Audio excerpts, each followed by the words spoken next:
Bien, Estamos de regreso, sí. Realidad en Contexto, compartiendo aquí con el licenciado Reinaldo Enrique, el doctor Cerda. Hemos coincidido en este escenario para programa especial antes de la Nochebuena. No, y que le estábamos diciendo, antes de usted hacer las salutaciones de feliz Nochebuena y Navidad, y probablemente prosperidad 2024, que en este tema que estamos tratando, ya que este caso está en los tribunales, ya los jueces gozan de la facultad a solicitud de alguna de las partes e inclusive hasta de oficio.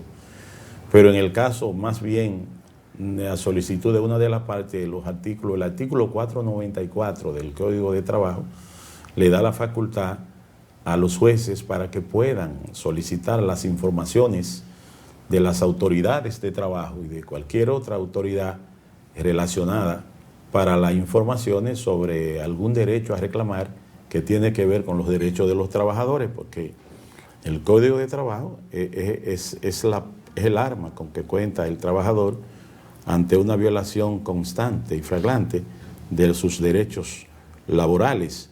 Entonces, hay la necesidad entonces de hacer esa reclamación. Si de manera amigable no se hizo, que en gran escala casi nunca se da, sino que cuando el trabajador ve que están atentando contra esos derechos adquiridos, tiene la facultad de reclamarlo y tiene plazo para eso, doctor. Sí, sí. Hay una situación. Recordar que el 534 también, 494, 534, establece esa facultad de ese papel activo que tiene el juez laboral en los casos donde se le presenten, en los casos laborales que se le presenten. Y por supuesto, lo que estamos ahora mismo debatiendo es la obligación que tienen los empleadores de pagar estos derechos adquiridos y la discrepancia que puede haber entre la documentación que ellos guardan y lo que realmente sucedió aplicando el principio 9 del Código de Trabajo. Sí. O sea que, conforme a lo que te acaba de indicar, es potestativo del juez también aplicar su íntima convicción, el proceso laboral. Ya la íntima convicción, la sana crítica, pero sí. sí aplicando lo que nosotros conocemos, los abogados, como derecho de protección. Porque aunque hay un principio de igualdad de la Constitución, hay ciudadanos que son más iguales que otros. Sí, entonces, eso sí. Entonces hay ciudadanos como los trabajadores que por el hecho de estar sometidos a la subordinación, en el hecho de el desenvolvimiento del contrato de trabajo, no están en la libertad de poder contratar y ejecutar ese contrato en libertad. Y por tal razón deben ser protegidos al momento de que acuden ante la autoridad. Es que hay una obligación, porque el asunto tiene que ver necesariamente con una buena administración de justicia. Y como se habla de sana crítica y no de íntima convicción, pues entonces uno recomienda que a solicitud de parte, y aunque hay un papel activo en estos jueces de trabajo, pero el abogado que vaya a manejar esta rama, esta materia, debe estar activo, en el sentido de que este tipo de solicitudes, una vez ya estén en los tribunales, no deben dejar de hacerla, porque es esa sentencia de ese juez que va a ordenar a esas autoridades que rindan el informe correcto para que los derechos de ustedes no puedan ser distraídos y así se pueda cumplir y acercarse un poco a ese principio de igualdad que el doctor Cerda enarbolaba y que también en el 39 de la Constitución así lo enarbola, porque si las partes son iguales ante la ley, también tienen que ser iguales en el proceso y no necesariamente tiene una parte porque tenga los medios de producción a su favor y pueda contar inclusive con testigos que trabajan en la empresa y que normalmente van a hablar a favor del empleador, claro. Van a hablar a favor del empleador, pero también los jueces conocen eso porque también hay tachas que la misma ley, sus artículos 553 y siguiente, si analizamos desde el 548 y vamos rodando hasta llegar al 553, hay tachas y más que tachas, también los jueces se dan cuenta cuando ese testigo no es un testigo que está dando un testimonio, digamos, libre de algún prejuicio, sino que lo que está haciendo es un relato para favorecer a alguna de las partes, por temor a que pueda ser despedido también de su trabajo, porque hay una situación difícil en esta desigualdad que se presenta en la mano de obra a favor de ese pago, ¿no?, de retribución bajo ese criterio de subordinación. No es fácil. Resaltar que lo único que le queda ya al trabajador es ese refugio de acudir ante la autoridad jurisdiccional, ante el juez, y el juez está obligado por aplicación de la ley de dar, conceder, amparar a este trabajador que definitivamente, en primer lugar, desde el mismo momento en que hace ese contrato, ese vínculo de trabajo con su empleador, se tiene que subordinar. Es un elemento indispensable.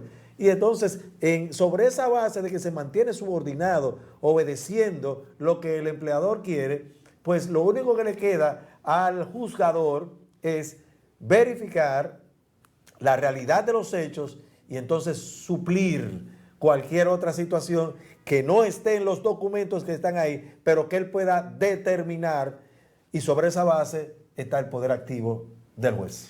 Si en algo han estado de acuerdo los que dirigen centrales sindicales en el país, ahí han sido bien coherentes, es que en una posible reforma a la norma laboral no se mutilen derechos, no se mutilen esos derechos que han sido establecidos a favor del trabajador.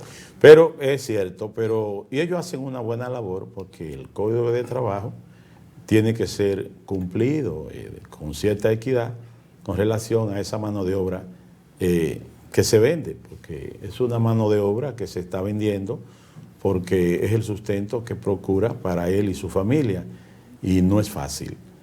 No sé, doctor Cerda, si usted tiene algo más que agregar. Bueno, el tema ha sido interesante. Este es el programa de Navidad de Realidad en Contexto, donde el equipo completo se ha querido reunir un preámbulo para ofrecerles, ofrecerles a ustedes lo que va a ser la manera en nosotros desarrollar este programa en el año 2024. Vamos a tener muchas sorpresas agradables y buenas para ustedes, y vamos a organizar la producción de manera que vamos a tener, como lo hemos acostumbrado, lo vamos a tener ustedes siempre bien interesados en los temas que vamos a desarrollar en este programa. No, y es un preámbulo interesante ese que tú haces, Cerda, porque el año entrante promete cosas buenas. Sobre todo una orientación interesante para la familia dominicana ahora en la Nochebuena, no incurrir en exceso, siempre eso trae consecuencias negativas. Y tampoco muchos gastos, porque usted sabe que esta temporada mutila el presupuesto familiar. A veces nos lleva a buscar dinero que no tenemos, pero que el tradicionalismo, esa tradición que nos obliga a consumir en esta temporada, nos lleva a recurrir al prestamista, a tomar un préstamo para pagarlo bien forzado en el mes de enero y con el presupuesto. Yo diría, Julio, que en ese caso, si no podemos ir a una fiesta y podemos prender un radio y bailar en la casa, lo podemos hacer. Si no podemos beber una bebida cara, pues compramos un vino y nos lo tomamos en la casa. Y si no podemos compartir en algún evento importante, pues nos reunimos en la casa. Ahora, si se puede hacer lo otro, pues se hace, pero con moderación. Si bebe, no maneje.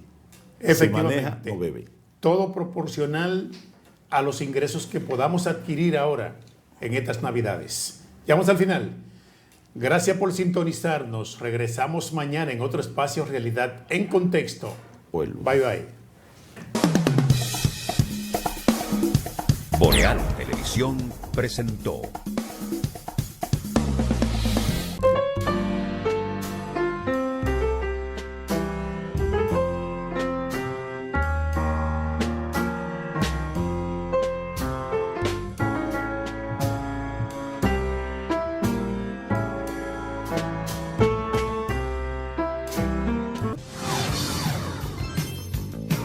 Estás viendo Boreal Televisión, Voz Dominicana.